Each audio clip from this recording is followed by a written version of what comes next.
Hey there, everybody. Thanks for joining us tonight at another episode of Watch Soup. Sorry about the timing. I didn't expect to be at home this early. I thought I was going to get home a little late tonight, and so normally we do this at 9, but I scheduled it for 9:30, and then I got home early, and Sanjay was grateful enough to, gracious enough to switch back to 9 o'clock. So starting at 9. So sorry for the confusion all. Hey Sanjay, how are you, man? Very good. How are you, Rob? Good. A little crazy. Now you got a cricket team jersey you got on there, or No, football no, team? it's Deutschland. Oh, the German national team. Yeah, soccer. Nice. Yeah, yeah. I used to be a huge fan of the German national team. Yeah. When I was a kid, I saw Philip Lahm score a goal from way out in the middle of the field during a World Cup, and Uh-huh. I was just a kid. You're I hooked. said, Yeah. I'm gonna root for Germany. So Yeah. yeah, yeah. I've been following them since then. Nice. Nice. We had so I know nothing. I enjoy watching big events like the World Cup. You know, um, whatever other cups, Euro Cup, whatever is going on, European Championships, whatever. Um, and I do enjoy watching some of the Premiership. I really don't know anybody. I know that there was a young American who was playing. I don't know if he was playing for um, what's the big team in Germany? Bayern Munich. Bayern Munich. I don't know if it Yeah, was that team or whatever. But then he ended up going to Chelsea, and right. a year or two ago, and he was supposed to be like the greatest American player that we've had until date, and he really hasn't really done much. It really hasn't clicked over for him. Yeah, that's right. Yeah. Jared, here you go. Jared Christian Pulisic. Okay. Yeah, Okay. Yeah. yeah. Yeah. So that's the guy. It just never it hasn't really panned out for him, right, Jared? I mean, I don't know if you know any more than I do. Hmm. Um, but Sanjay, what do you have on wrist, man? I've been wearing the Grand Seiko SBGY 003 today. So the manual wound spring The drive. manual one. Now, I saw your um, state of the collection video, and it Yeah. was awesome. Thank Is you. that there was a crazy looking case back on one of those? Yeah. Is that the manual one? The manual one was just beautiful.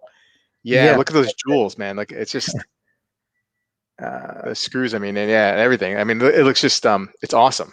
yeah. Yeah. It's kind of messy. I love it. I Yeah. love it that it's messy.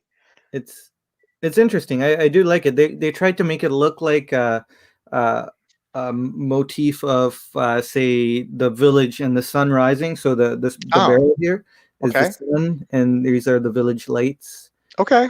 looking outside of Grand Seiko's one of their studios. So that's what they attempted to do, I believe. Oh, okay. Um, I mean, yeah. I mean, whatever. I mean, I like looking at the at the case bag, and I thought that was really, really interesting. I never saw anything like that, and what a great collection, man. I mean, like you got I so the Seikos are definitely the powerhouse of the yeah. collection, and then you have the some Oruses Yes, as well. I just love it. I just love it. I mean, like you've definitely you love your Grand Seiko, and that's great, man. I do. Yeah, That's yeah, awesome. Good yeah. for you, man. Thanks, thanks. Um, I got um, I got my Black Bay 58. I got this Sweet, rubber strap from Bandar Bands, and it's a great. waffle. So very, I did a review on a couple of Seiko.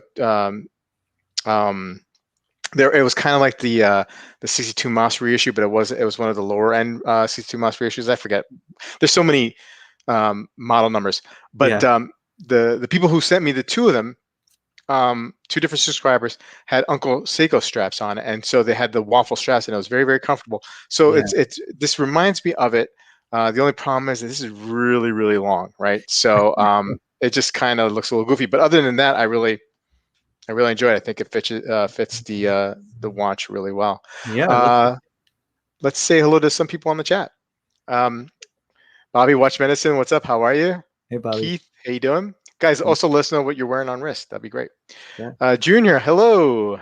Jeff, what's up, man? Proud owner of a new Yacht Master. Yeah. Colin, how you doing, buddy? Peter, what's up? Jared, hello, sir. Joe, Ken. Yeah, so Jared approves of your sweet Germany jacket, of course. Roar the Tiger is here. Hey, Jason, haven't seen you in a while.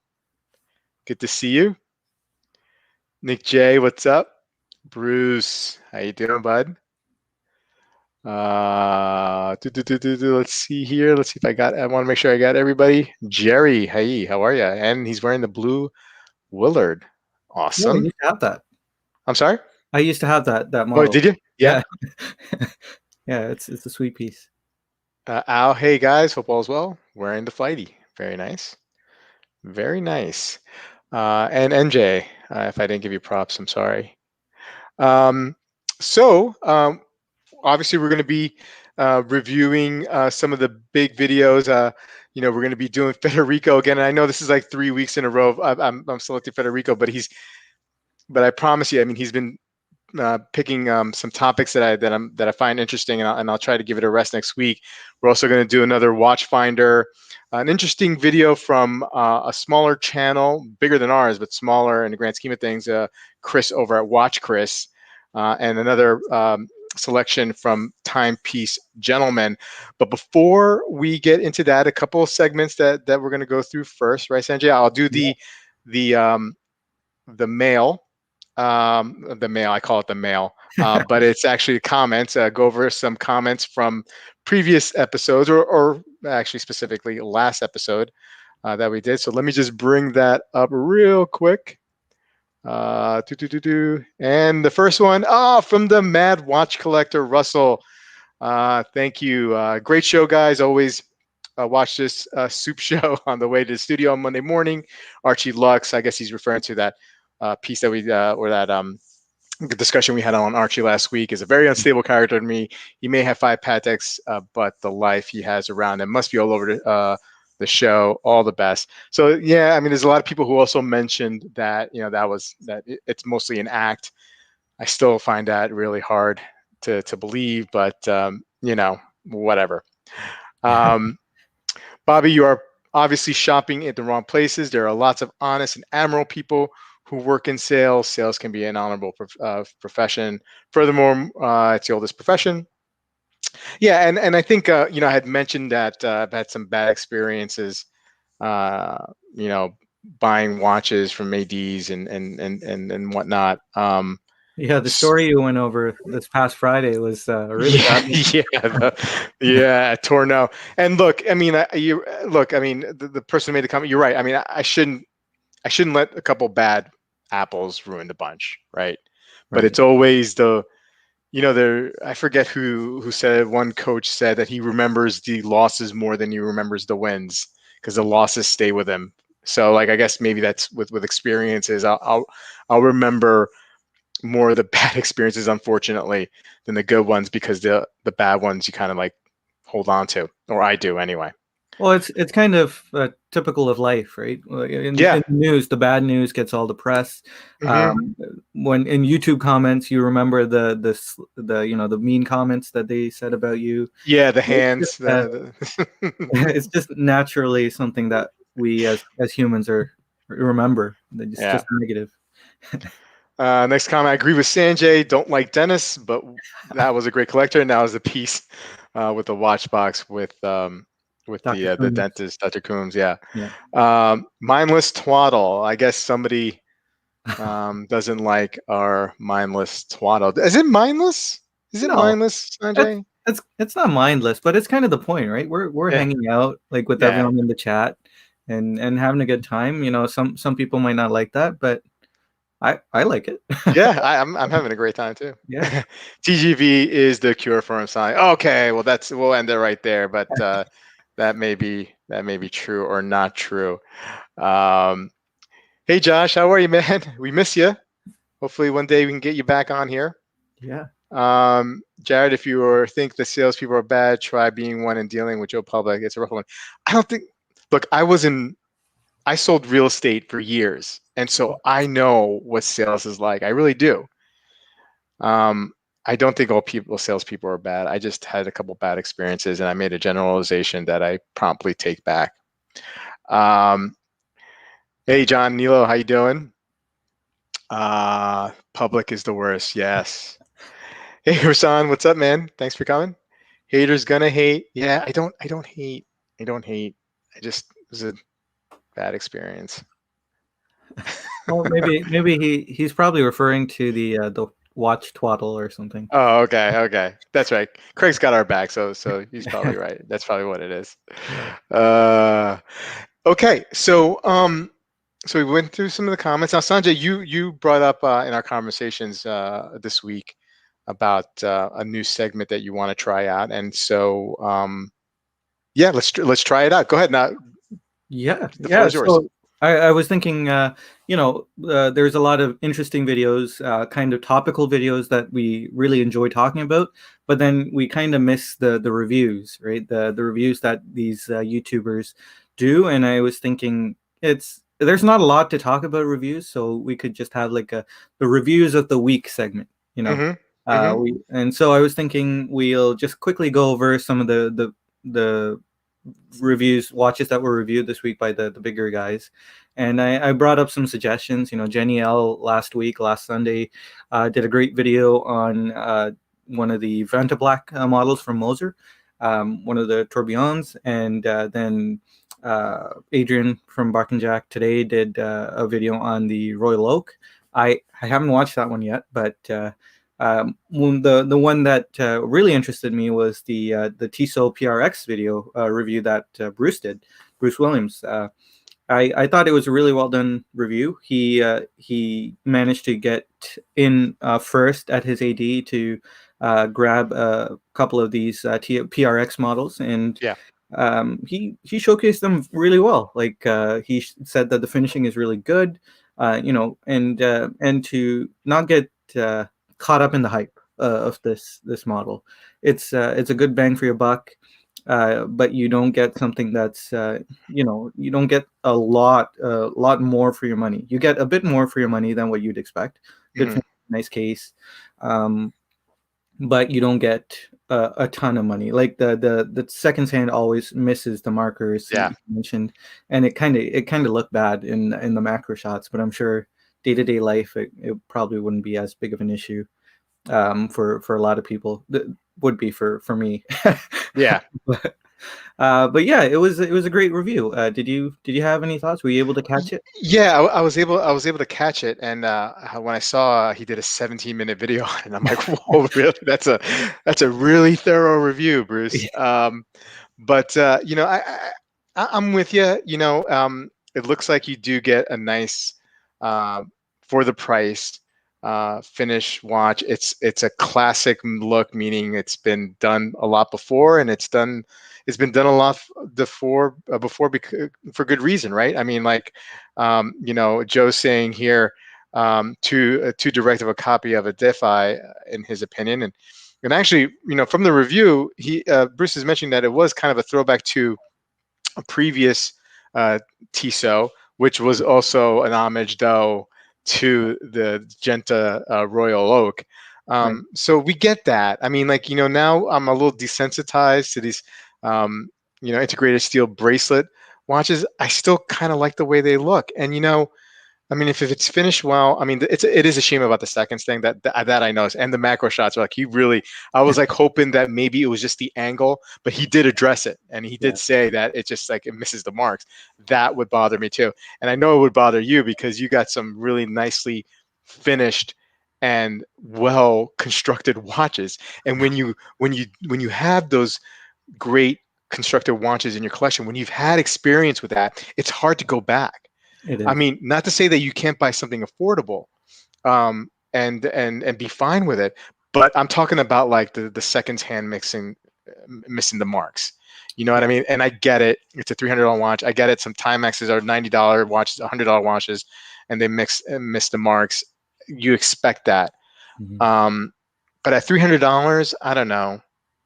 I'm expecting maybe a little bit more, maybe a little bit Yeah, and better. Citizen manages to hit the markers Right. in like that $100 mark too. So if they can do it, I'm sure Tissot can do it. It's probably you get a bit more in the finishing section or faculty of that watch rather than the movement faculty maybe. But yeah, it was a good watch, good review, Yeah, nice watch, um, and I am kind of drawn to that integrated bracelet I like thing that look. watch. Yeah, Yeah, yeah. I own the Tudor Royal, so yeah, yeah. um, Right. Exactly. Yeah. yeah, yeah. So it's something that I am drawn to. And I So believe it's coming in an automatic, right? Pale Horses, if it only was an auto, at the end of the year, it's supposed to come with a 2824, I think, an ETA because it's owned by Swatch. So, yeah, yeah, um, and it has I, a hobnail pattern dial, like hmm the tapisserie Royal Oak kind of dial. hmm So yeah, looks like it'll be a hit. yeah, yeah. I mean, for that price point, I mean, I guess, I mean, yeah, I mean, like a $300 integrated bracelet look, if you want to use it as a kind of like your secondary or your primary like dressy watch, or if you have another an office watch that you want to bring in and not bring too much attention to yourself. I mean, Mhm. it's a perfect option. And if you like quartz, do it. Powermatic 80s. That is that what they're going to come out with it probably at the end of the year? Yeah, Makes sense. Makes sense, right? Um, Jared says his Timex Weekender hits all the second one. Yeah, I wonder if it's an issue with all the PRXs or if it's just the one that Bruce got. Do you know yeah. what I mean? He had four of them though, like Oh, okay. Well, because then he there you go. he showed macro shots of That, the yeah, silver yeah, dial that was that's right. missing the marks and the blue dial was missing the marks. So yeah, I mean it could be just the fact that they didn't put that much quality control into that aspect of it. Yeah. Because yeah, I know Clayton from the Watchdog podcast. He mentioned it in one of his podcasts how getting the seconds hand to hit every marker is a sign of mechanical finishing, mechanical assembly. Because hmm Citizen has done it and got it down to a T, Yeah. and the fact that it doesn't hit all the markers could almost mean something of a human element to it. So there's like the flip side. If Yeah. yeah, it's really hard to get that second hand marker to hit everything. Even some of the Grand Seikos I've seen don't actually hit every single marker. Yeah. They go off for about 5 seconds. So Yeah. That's why, automatic movements, manual yeah, movements. You don't have to deal with that. have to deal with that. Young XLNC, what's up, man? How you doing? Hey, Chaz. And Chaz is saying hi to Ep. Hey, Ep. Um, let's see who we are. Just in EDC. What's going on? Oh, JOMW, just another. Wait, who's JOMW again? just one Just more. one more watch, Yeah, right? Jody. Did IG live and said his PRX hit all the marks. Oh, So there you go. there you go. Um, all right. So let's get into the meat and potatoes. Thank you for that segment idea, and yeah, let's do it. Hopefully, we can get a couple of reviews a week and do that and talk about it with the chat. I think that was fun. Yeah, So I'll start off this week. yeah, sounds good. Okay. So this week, Federico, and I promise I'm going to give Federico a rest. I know it's been like the last like 3 weeks, but like I said, he's been picking some stuff that I find interesting. Yeah, And he did a video early this week on 5 future um, sports watch icons. And so I'll go over the list, and a couple of them are, you'll probably find interesting. Sanjay, Grand Seiko, the Snowflake. I'm just going to read off the list, and then maybe we can talk about each one. How does yeah, that sound? The second one, Tudor. He's saying the Black Bay line, and he mentioned specifically, briefly, he would even say the BB58. So right off the bat, like, the two of us, we're in that grouping kind of. The Bulgari Octo, the Rolex Oyster Perpetual, yeah, and the Grand Gerard Perigo Laureato. So let's start off with the first one on the list, the Grand Seiko Snowflake. I'll start. It is an icon in the brand, of course. When I think of Grand Seiko, now, I think of the snowflake first. I have to be honest with you. Yeah. And Federico was saying, like, it's going to be a big year for Grand Seiko. They're making a lot of headways, and so far that kind of seems like it's happening, right? I mean, especially some of the social media stuff is really pitting them against Rolex, kind of. Mm. I've seen some of that. And so the Snowflake has been its flagship watch for a long time. And I have to agree. I think in the future, if it's not already there, it's almost going to be there. The Snowflake, because of the spring drive technology, because of that beautiful dial, the finishing. I know a lot of people don't like the bracelet. I know like a lot of people think it's a little too thick. Um, it's not perfect, but yeah, I mean, even the nickname, the Snowflake. I mean, I think it's iconic. I think it will be an icon. What say you, Sanjay? Well, I was wondering. I don't know if it's just me, but he didn't really he didn't really define what an icon is, right? Um, No. and I guess I was wondering what I mean, if you think of an icon, how far are we going to go in terms of um, what boundaries are we going to have? Like, the snowflake is obviously the icon for Grand Seiko. There's no real doubt about that. But I mean, in a few years, what kind of icon? What does that really mean? Like, is it gonna when you think of watches, are you gonna think of the snowflake or? So then let's kind of real quickly set that Yeah, parameter right for us. So okay, so because of the history, JLC, the Reverso, right? I mean, would you agree that that is an icon, yeah, like an iconic absolutely. watch? Yeah, Now, of course, there's a lot of history. I mean, it's been the the Reverso has been around for 90 years, right? yeah, yeah, So it has a lot of time to build up the legend, right? So let's use that as an example. The Submariner is iconic, right? And not only for Rolex, not only for sports watches, maybe for all watches in yeah, general, right? yeah, And let's maybe set that and watches like that at the top of Everest, okay? Um, in time, whatever it takes, maybe 10, 15, 20 years, let's say use that as a baseline. Will the snowflake, could it be at that? I'm not gonna say it's gonna be at the Rolex Submariner level, if yeah, anything can be. But are we talking about like at least getting to base camp and Everest? Do you know what I mean? yeah, yeah.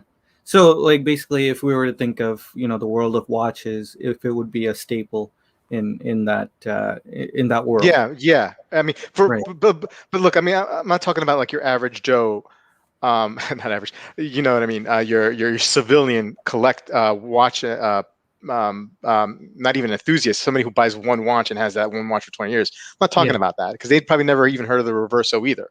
I'm right. talking about like an enthusiast like you and I. Yeah, yeah. Okay. Um, I don't know. I don't know if the snowflake has got it to get it out there. Hmm. I mean, I love the snowflake. I love Grand Seiko, but it's too generic. I mean, the dial is amazing, um, but the case of the watch, it's just a watch with an insane dial. Yeah. I mean, if the snowflake had the 44GS case, with the angles and the cuts and the facets and something like that had a really eccentric case, and that eccentric dial to go with that case, I would think that would hit the pinnacle, um, or close to the pinnacle, base camp, as you said. uh, Hmm. I don't know. I don't know if the snowflake will go up there. I mean, there's so, yeah, like Colin said, there's so many watches from Grand Hmm. Seiko that could hit it up there. Like, there's an all gold snowflake. So a snowflake with the manual wound movement, all gold, and it has a snowflake dial. I think Craig Ship had that. I'm not sure if he still does, but um, yeah. So I don't know. I don't know if the snowflake has got the legs to make it up Okay. there. Yeah. Yeah. Fair enough. Fair enough. I think I personally think that it will be. Yeah. Um, but uh, but yeah, of course, I mean, the jury is still out, and it seems like the chat is leaning towards not an icon, a future icon. Second one, the Tudor Black Bay. Well, as Federico mentioned, Tudor is way more popular probably than it's ever been, Yeah. and it's because of the Black Bay line, and it's almost like Tudor, the Black Bay is Tudor, not the other way around. And the BB58. I'm partial here. Okay, I have one. Yeah. I think it's definitely a future icon, the BB58, especially because it's part of that Black Bay line that put Tudor back on the map, bigger than before, and to me, it's the best one out of all of them. Yeah. So for me, I'm swinging 2 for 2 here with the first 2 picks. I think this one's also going to be an icon. What Yeah. say you? No, I agree. I think for something to be an icon, it can't be limited. So the Tudor Black Bay 58, it's regular production. It's hard to get, but that's a good thing in terms of iconic status, I suppose. But um, but the Black Bay 58, I think, does have what it takes to make it, because it's a beautiful watch. It's not exactly an homage or a complete throwback to the Submariner, so it has its own characteristics. It's kind of a modern, it's got its own charm. Mm-hmm. So I'm fairly certain the Black Bay 58 will be one of the iconic watches as well. So Seems like the chat is split on that. yeah, Now here's another one. I mean, I think this. I it seems like I'm a big Federico fanboy, but the Bulgari, the Octo. Now, like he says, Bulgari was selling, 9 cents, 10 cents to the dollar. You know what I mean? And the Octo comes and really blows it up. We've had this discussion before on Amin's chat, yeah, whether this is a future icon or not, and I believe I know it's. I promise I'm going to try to switch it up here, guys. But I promise you, I believe wholeheartedly that this the Octo is going to be another icon. I mean, it's just, there's nothing like it, like shape wise and how thin it is, and just all the tech. It's just amazing, amazing. It's not for everybody, yeah. but it's just a beautiful, incredible watch. What do you think, Sanjay? I agree. I agree. I think this is kind of where what I wanted the Snowflake to be, right? If it had this eccentric case, that was oozing personality, and that was something so different. I think then it has the legs to become an icon, and the Octofinissimo has that. It's beautifully thin. Uh, yeah, it's just beautiful. It's unique, and that alone, I think, if it takes wings, it's gonna fly. So I have a feeling this one will hit base camp. Yeah, I think a lot of the chat seems to be favoring the Octo as an icon, which would make Amin very happy. Risserolis, I would add a Resonance Type 3, Moser Streamline, and Chrono. Yeah, I mean, Federico mentioned 5. I'm sure he'll probably do another round of this. It feels like it's more Octo more than the BB58. Okay, hot take Yeah, by up. The Octo is more divisive than the Snowflake. Yeah, I think so. I mean, the Snowflake is pretty divisive. I think Grand Seiko as a brand, I feel like is a divisive brand a little bit. yeah, But and the Snowflake is one of them. I mean, there's people who just don't like the spring drive, just don't yeah, like it. But Craig, I think you're right. I think the Octo is even more divisive than the Snowflake. But I love it. I love yeah. that watch. That's I think that's why the Snowflake, the fact that the Snowflake kind of fits in, it kind of falls into place because it's so plain. At first glance, I think Hmm. that's why it might not make it to Good iconic. point. Yeah, Good point. Cool watch, looks absurd on my wrist. Agree with JCB. Too unique. Young XLNC, true icon spur many Comcast and homages. Time and other watchmakers will truly define icons. I can see the Octo filling that requirement. Okay. Octo, yes. Taxi, not so much. I have a feeling uh, if the Octo does become some sort of icon, Amin won't have it for long.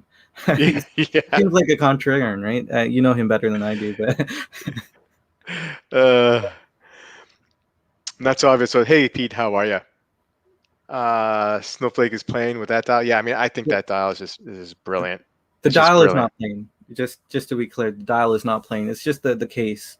I think the case is where it kind of falls flat. Okay. Okay. So next, a little bit of a hot take by Federico. He says Rolex, the Oyster Perpetual. And he mentions that, how do you get another icon with a group of watches that are like most of the lineup are icons, right? Um, but he saying that the Oyster Perpetual is a future icon, and I don't know about that so much. That's one I don't know if I agree with him totally. Is it a hot watch at the moment? Yeah, because also a lot of those other icons are very hard to come by, right? So people want a Rolex. That's some of the reason why people are really into the Oyster Perpetual. Um, I think it's a great watch. But I don't think it's going to be an icon by any means. It'll probably exist in a lineup for a really long time because it will serve a purpose as like an entry point. But I don't see that as an icon. What say you, Sanjay? No, I wouldn't either. It's again, it's kind of plain. Very generally, it's kind of understated, and you may have like these really flashy dials, flashy colors, but I don't think that's enough to make it an iconic timepiece. It's it's just an Oyster Perpetual. Yeah, I would I've been saying on my stream and on my channel, if I were to get a Rolex, it would be the Oyster Perpetual because it's the plainest one. Yeah, Because I wouldn't have to face the stigma of saying, yeah, I have a Rolex. So the one I would get would be the Oyster Perpetual, right, because no one would notice it. So right, I don't see right. how it could be an icon. And it's too early to say because the Stella kind of dials only just came out, right? These Hmm. fancy dials, fancy color dials only just came out, so it might just blow away with the wind. So Yeah, agreed. Colin, big fan of the Tiffany coral yellow and green. Um, oh, okay. So Ep is having a chat with Pete. No on the OP by Peter. Hot cause of dials will die down. Yeah, agreed. Peter saying no, an icon has to have children. The OP is generic watch that no one has to copy because it's just a watch. Yeah. yeah. Oyster Perpetual is plain and casual watch. So Craig G, I guess icon means sold out to him. Some people just want a Rolex, even though the OP is not their first choice, but it's what they can get. Okay. The OP is actually a really boring watch, even with the beautiful color dials. Look, I have no qualms about it. If I had the opportunity to buy an OP, I would do it in a second. Yeah, I I probably just would. don't think it's legendary. Do you know No. what I mean? Mhm. Um, Megan is saying Octo Streamliner, Resonance, You Work, hashtag Bobby Legs are all icons. Okay. Hey Penny, how are you? I think nearly all Rolex models are already icons, including the OP. The new colors are just a variation. Okay. Great video this week, Penny, on your collection. Awesome collection. Still have to watch that one.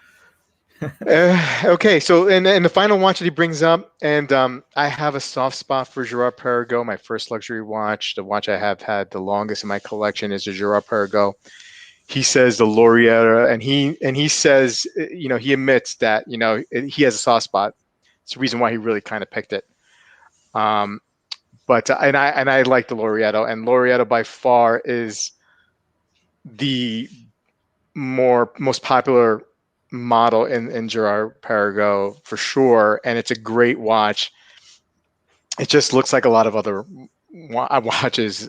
Integrated bracelet. I mean, I know they were one of the first ones. They came out with the Laureate came out in the '70s as well. But people, I mean, like I just don't know if Girard Perregaux does enough help for themselves by marketing themselves, especially here in the U.S. Girard Perregaux could be really, really popular around the rest of the world. I don't know, but here in the Yeah. U.S., you don't even hear a peep about him. They've been around since 1791. Um, they're a great watchmaker. I love GP. I just don't know what's up. I just don't know. I couldn't say that Laureata would be an icon. I like the watch a lot. One day I would like to add it to my collection for sure. I just realistically, I just can't say that it will be, and it's not because I don't want it to be. It's just I just don't think it'll happen. Not enough people will. There's too many options out there. Put it that Yeah, way, around that price range. What say you, yeah, Sanjay? yeah. Bobby actually in the chat mentioned the long Odysseus. That probably would be a good alternative to drop in here because Hmm. I really I don't see the Laureato being an icon either. I mean, in the end, it's kind of a tough topic. It's hard to really picture all these watches being way up there, you know, in unobtainium land. But yeah, I really can't see the Laureato being up there either. It's just Yeah, it's too similar to the Royal Oak. I yeah. think, yeah, I mean, absolutely. I mean, I mean, I love it. I love the Laureato. Trust me. yeah, I mean, I root for GP, but it's just for some reason it's just not happening for them. yeah. Just like Okay. I love the Snowflake. It's just Right. it's just not. All right. So let's jump into next. What do you want to talk about out of your two video selection? And then I'll put up the banner. Yeah, Um, I think we can probably go with the Watchfinder video. yeah, I sure. thought that was a really fun video. It popped up toward the end of last week on Sunday of last week actually, and I thought it was hilarious. It was very um, uh, hyperbolic, very uh, yeah, very exaggerated and hilarious because of that. Uh, just about the first world problems that watch collectors go through. You know, it's not what lay people go through. It's all these little obsessions that we you think over, excruciate over for so long until it becomes you know, some kind of mental illness. So yeah, I got a list here, but Yeah. uh, some of the things that he went through, the talking hands guy went through was the first one was forgetting your watch. I've never done that. I don't know if you have, Poppy, but I've never forgotten a watch. I think I'd even let myself be 1 minute late. I'd rather have a watch. I've forgotten my wedding ring, which I've forgotten right now, but I never forget my watch. But yeah, I don't know. Have you forgotten your watch Um, on your way out, or? not in recent memory. I look. I mean, sometimes when I wake up early because of my son, I could hear him, and I don't want him to wake up the rest of the family. I'll run out of bed, and I won't put a watch on just because it was just an add like an extra second, and that time is so crucial before he can start like waking up the rest of the family before I can cut him off. You know what I mean? Yeah, So then like about an hour later, I'll go up and wear a watch. But no, I mean I don't. I mean I can't remember the last time I left the house without a watch because yeah, it's been such a part of my life. Doing this channel, uh, all the communication with people that I know, like yourself and others. Yeah, no, I don't. It was actually funny watching his bare wrist, and I don't know if you read the comments, no, I but the didn't. comments on there, I was starting to take snapshots, but I ran out of time. But the comments on that video were awesome. But go on, please go on. Yeah, the next one I think was that I don't think it was in. I didn't write this list in order, but he was talking about going to check the time and forgetting to check the time, but thinking, oh, that's a nice watch, and then putting your wrist back down and forgetting all about checking the time. I do this all the time. I do this at work when I'm timing something. I'm looking at the time and I just forget, and I Yeah, stare at the yeah, watch and I just yeah, yeah hang there for a while. that's yeah. that's something I do all the time. um, yeah, the next one was above the wrist bone or below the wrist bone, and I didn't know this was an issue. Actually, I didn't know this was a problem in the watch community. But my wrist bone, I Yeah. don't really have something that sticks out that much. So Okay. I've never experienced this. But when I saw his wrist, there was a huge, like a protrusion on his wrist, and I don't know if yeah, I don't see anything on yours either. Well, yeah, but you know what it is? It's like it depends on how you. So like I have a bump that comes Yeah. out here, the bone. Um, Oh, it's not like flat. yeah. So like I can't wear. I try not to wear. It's not that it's not comfortable. It just feels odd wearing it like right here. Yeah. This visual. My wife is looking at me and she's like, "What's wrong with this guy?" Yeah, it's never been an issue for me. I Okay. used to wear my watches really tight, right on that bone, and it never bugged me. Now I wear them a bit looser, but yeah, never was an issue for me. But it was something I learned. Um, the other one was the epitome of hyperbole was banging your watch on a door frame, Mm. and it being worse than the worst tragedy you could ever you were ever experience. And the hyperbole was great. You know, he was talking about banging your watch onto the door frame and it being like it's being worse than seeing Bambi's mother shot.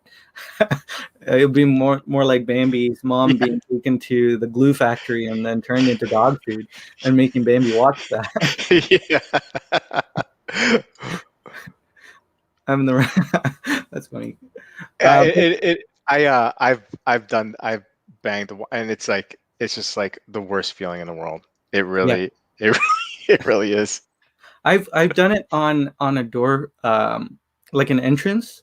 I was running Hmm. with my daughter, and I smashed into it like my whole side, and I kind of cringed a little, but it was okay. But then he described it as hitting the metal part of the door, like the door knob or the door, the part where the doorknob goes into the doorway. But when he mentioned that, that really sent shivers down my spine. Hmm. Raping it across that. Oh, Oh yeah. just visualizing that just sent goosebumps and shivers down my spine. So I've It's never like done that, thankfully. a ghost paint. Hey, Sanjay, I think maybe Megan has a video idea for the two of us. I watched an interesting video on the subject of positioning your watch recently, Bobby Legs, and I think this subject is more prevalent. Maybe we should do a collaboration video on that, Sanjay, too. Yeah, Talk about the where to place on the wrist. yeah. That would be interesting. And then the last one to wrap it up was paranoia.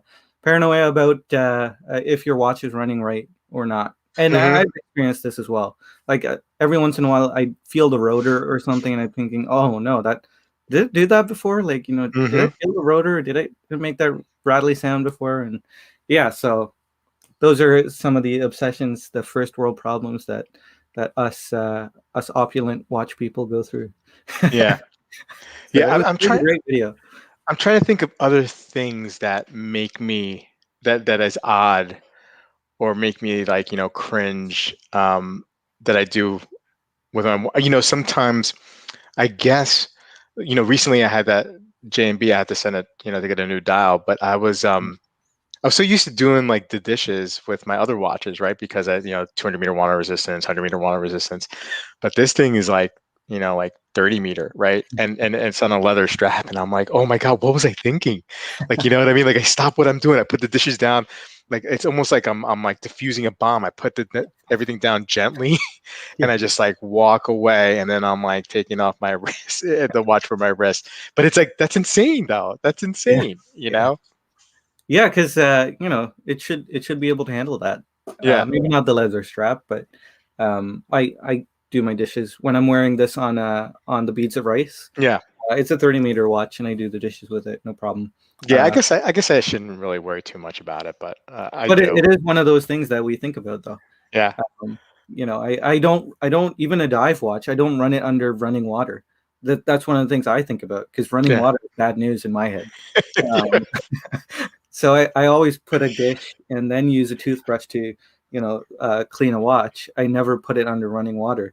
So that's one of my uh, weird Your things. little pet peeves or quirks. Watch treating quirks. Yeah. Awesome. Well, thanks for that. That was actually a fun video to watch. And like I said, if you ever find yourself um, watching that video again, check out the comments. The comments are hilarious. Mhm. So next we're going to go on a subject from a smaller channel. I mean, compared to some of these other guys, but I mean, still really good channel. WatchChris, and he has about 10,000 subs, and and so this video, he did a video this week that kind of hit home with me a little bit. He had this was approached a year or so ago by Filippi Loretti, who's apparently now has like a really bad reputation with the watches. I never really heard of them before, but anyway, Okay. he had I think he was at 1,000 subs. He was saying at the video, and he was like, wanted to get some content, and so he was like, sure, I'll review your watch, and they sent over a contract, which is normal. I actually got loaned in a couple of watches, and there's a contract, but it's basically if I damage them, I'm on the hook for the money, but it has nothing. But that's about it, right? Yeah. I mean, I'm not getting anything from them.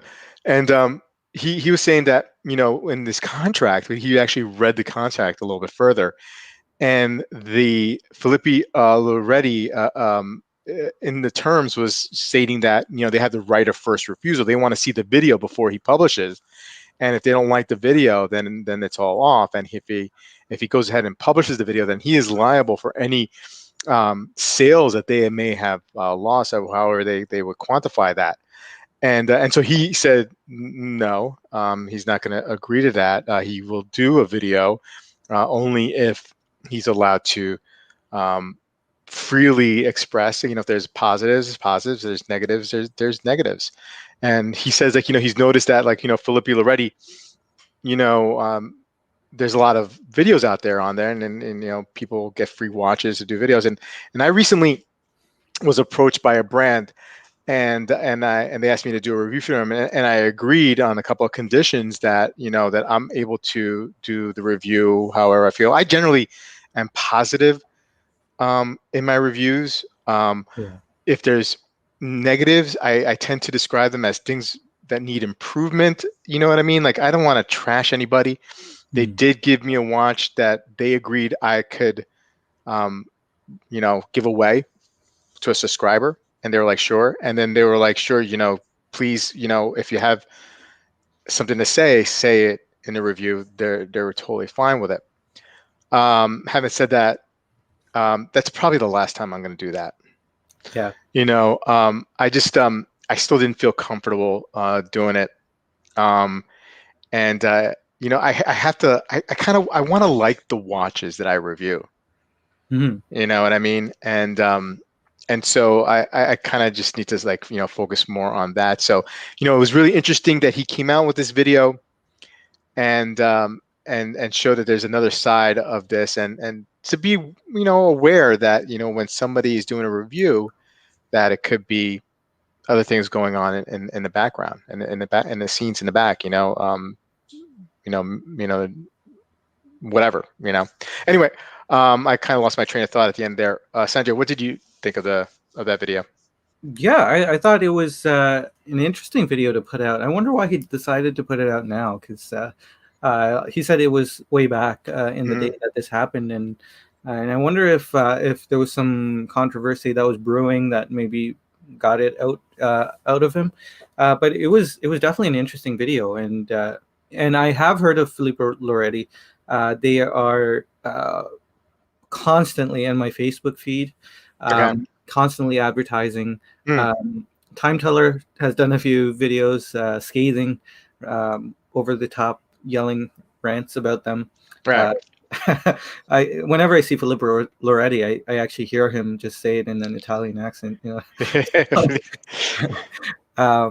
But yeah, they mentioned, or WatchChris mentioned that there was issues with this company, right? They're a Lithuanian company, but they claim to be Italian. Yeah. So there's a bit of misinformation there. They're not being totally honest. Ben Arthur did a video too. I think a few guys on the chat mentioned it. There's a spoof video that Ben Arthur did, another YouTube channel. He called his watch the Spaghetti Scametti, and he just bought it off of Alibaba and put the name Spaghetti Scametti. So he actually bought those watches, and he did a video, one of these advertising videos about these watch companies, and yeah, it was an interesting video. I've heard about this practice from other brands too. I don't really want to mention any names because it's not, not based on anything other than hearsay. Hmm. But I've heard of a few brands, more popular brands, up and coming brands, micro brands that have done this. Um, and it's interesting, And Colin mentioned that that shows a lot of confidence in their product. The fact that they do that, Hmm. is really shady. But yeah, it was a good video. It was interesting. Yeah, I mean the brand that I did a review for, they're small, and they're trying to get their name out there, and I met with them on a call, and they were great. And I over and over again, I was mentioned out, because I want to give people a chance and a shot. You know what I mean? Like, if the watch is not for me, maybe it's for somebody else. Yeah. And if they're okay with me being honest with my review, then that's fine. Now, having said that, I mean, Pete mentioned that he stopped working with brands. Maybe he'll go back one day, but he just stopped right now. The risk outweigh the rewards, and I think I'm on that same level, Pete. I think I'm not going to necessarily work with brands now. If a brand approaches me and says, I guess it's a case by case. If they say, "Listen, just do a review. We don't care what you say on it. Just do a review on us."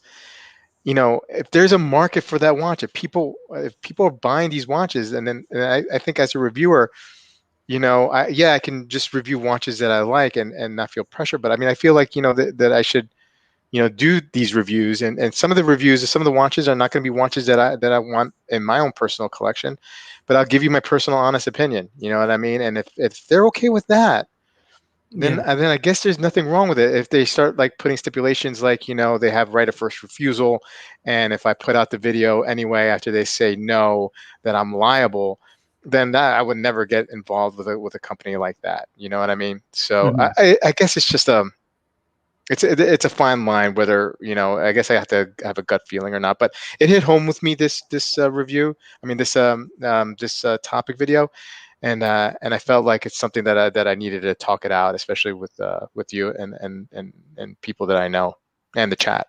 Why not?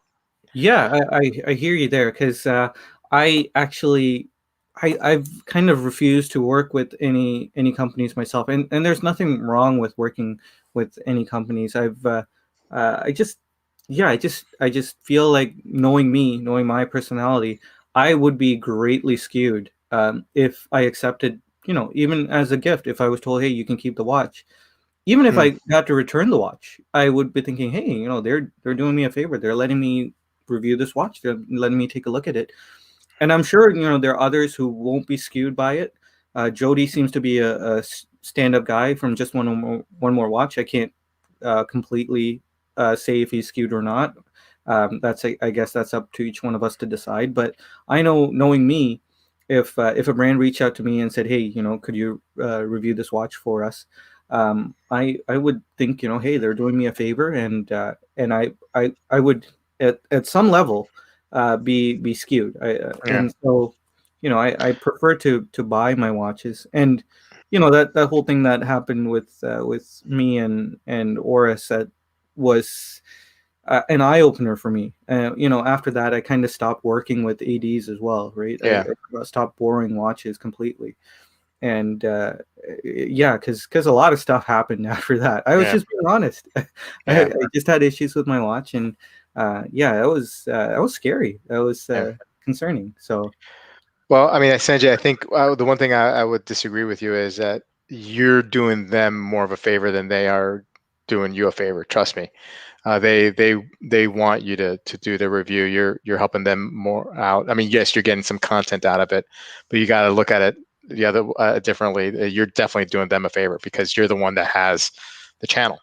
You know. yeah, it may Um, be so, but yeah, knowing me, I would feel like I owe them something, and that's why I feel I wouldn't be the person to accept a watch to do a review. Once it's over in my 3 years of YouTube, I've turned down at least 20 different brands because of the way they want a positive review. Yeah, and more power to you, man. Yeah. Uh, Chris, I work with only brands that I know I like myself. Perfect. P saying, having met brand owners who are great guys, you don't want to screw them, even when you weren't given the watch. Perhaps with a massive company it would be easier, but they aren't working with me. Yeah, they're not working with any of us either, Yeah. Pete. Um, so yeah, but I hear you. I hear you. Okay, so let's move on, and so the final topic video of the week that we're going to discuss is from Timepiece Gentleman. Sanjay, this was your pick. Rolex AD, gray market dealerships, Chrono 24 wholesale watch groups explained. So this was not a typical episode of his. This was almost like answering kind of like some things he saw online that a friend of his has mentioned that there were people talking. Oh, anyway, I'm sorry, Sanjay, you explain. No, no. Yeah, so he was addressing a few comments, some negative comments, I guess, that he was seeing that he believed to be not well informed, and so he wanted to put the word out there and make people more informed. And it was interesting to hear this other side of this, because in my head, the Rolex ADs are all letting out watches out the back door because there's so many of them in gray market. In the gray market area, there's just so many of them. So in my head, obviously, I was thinking, every AD must be doing this, saving a few for their best customers and then letting all the others out the back door at a sizable profit. And Anthony from the Timepiece Gentleman said, this is not common practice. It's more of what a regular Joe Blow would get the watch and then flip it, because they are not able to sit on a $20,000 profit and just let that go. And I thought that was interesting, and I guess it shouldn't surprise me, because a lot of us that are into watches, Rolexes, per se, we really stretch to make that some of us reach to make that watch purchase, and then afterwards you're thinking, hey, this is $20,000 of profit I can just make by driving down to Anthony's Mhm. shop.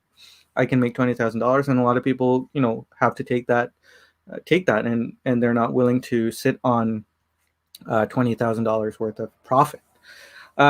So I thought that was interesting. I didn't realize that that was commonplace. I usually think of people who buy these, yellow, gold, green dialed Daytonas. People who are well off, who don't need to stretch, who don't really care about the profit and so on. But I guess I was wrong there. He also mentioned. That well, when he was talking about watch flippers, that actually changed how I was programmed. I didn't really know what a watch flipper was, but he was referring to himself as a watch flipper more than a dealer even. Mhm. He clearly is a gray market dealer. He mentioned that, but he was addressing himself as a flipper, and he's the flipper that goes and flips a watch, basically gets a watch from one place, flips it to another place. I thought I was a watch flipper because I flip the pieces I have, again, not for profit, but it just gets flipped. And so this was a whole new definition for me for flippers. He talked about Chrono 24, why the prices are inflated there. That was an interesting insight. Again, watch flippers, they have that margin. They put it up at a higher price than what is the market price, and they have this margin to work with. That was interesting. And then the other thing was the spend history. This was the real kicker. He was talking about buying a $40,000 piece to get $40,000 worth of spend history at an AD. And I was thinking, you can't even quantify that. How do you know that this AD is going to, honor that $40,000? There's Yeah. not a point system. There's no rewards card saying, "Hey, I spent $40,000 here. At $100,000, I get a free Rolex Submariner, or the chance to buy a Rolex Submariner."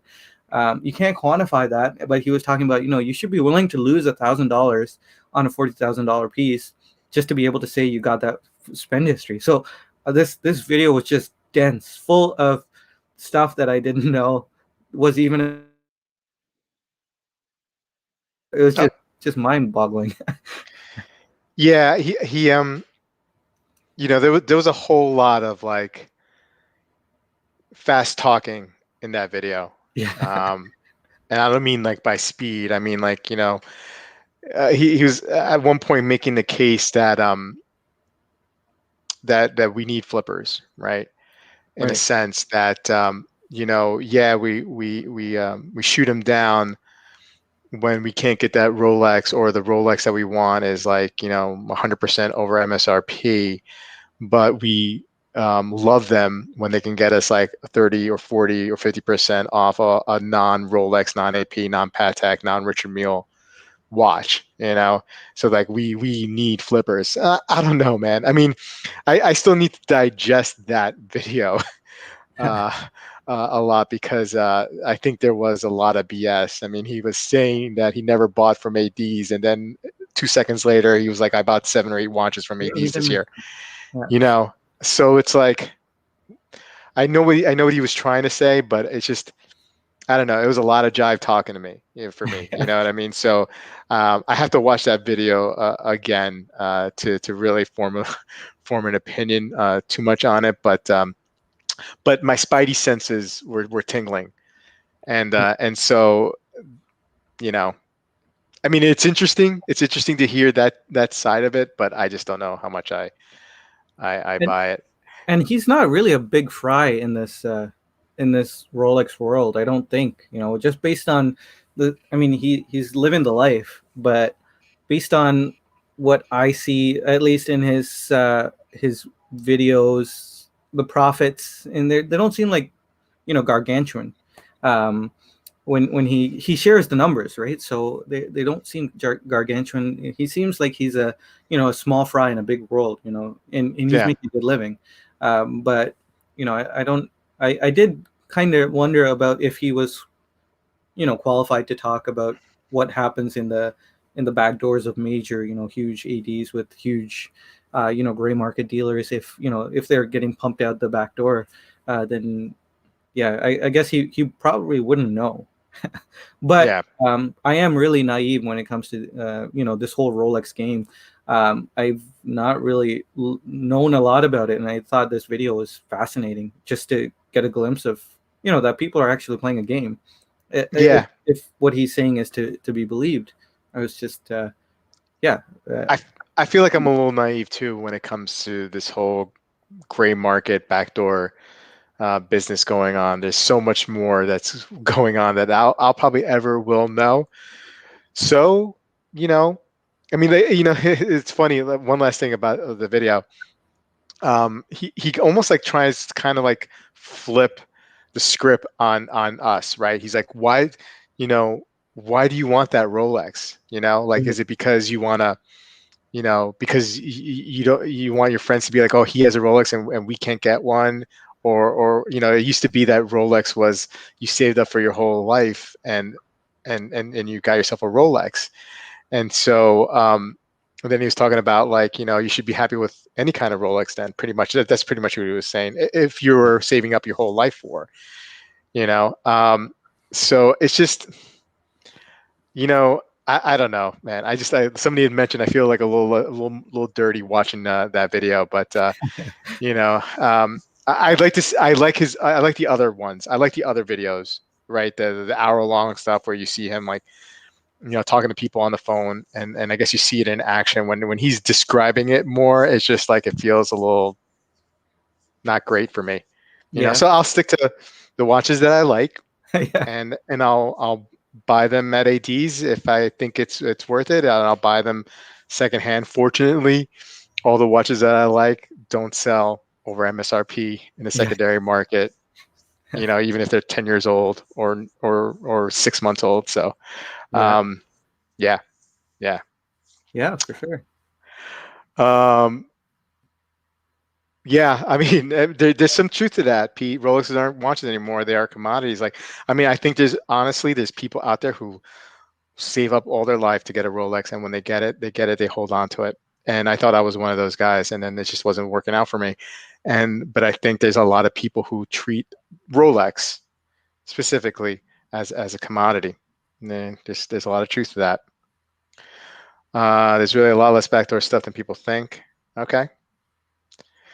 Um, Penny agreeing with Pete. If I buy a used watch from Watchbox, do we not think they are flippers? They are gray. There's no difference what Anthony does and Watchbox. I guess. I guess. I mean, maybe Watch buys kind of looks in your eyes while they're F you, as opposed to, you know, Anthony doesn't, and maybe that's the difference. Maybe that's why it feels better buying from Watchbox. I don't know. I don't know. Uh, Got kind anyway, of graphic there. yeah. I mean, I don't know. Okay, I was on the spot. Yeah, no, I hear you. I was, I'm pulling your they're leg. not all gems.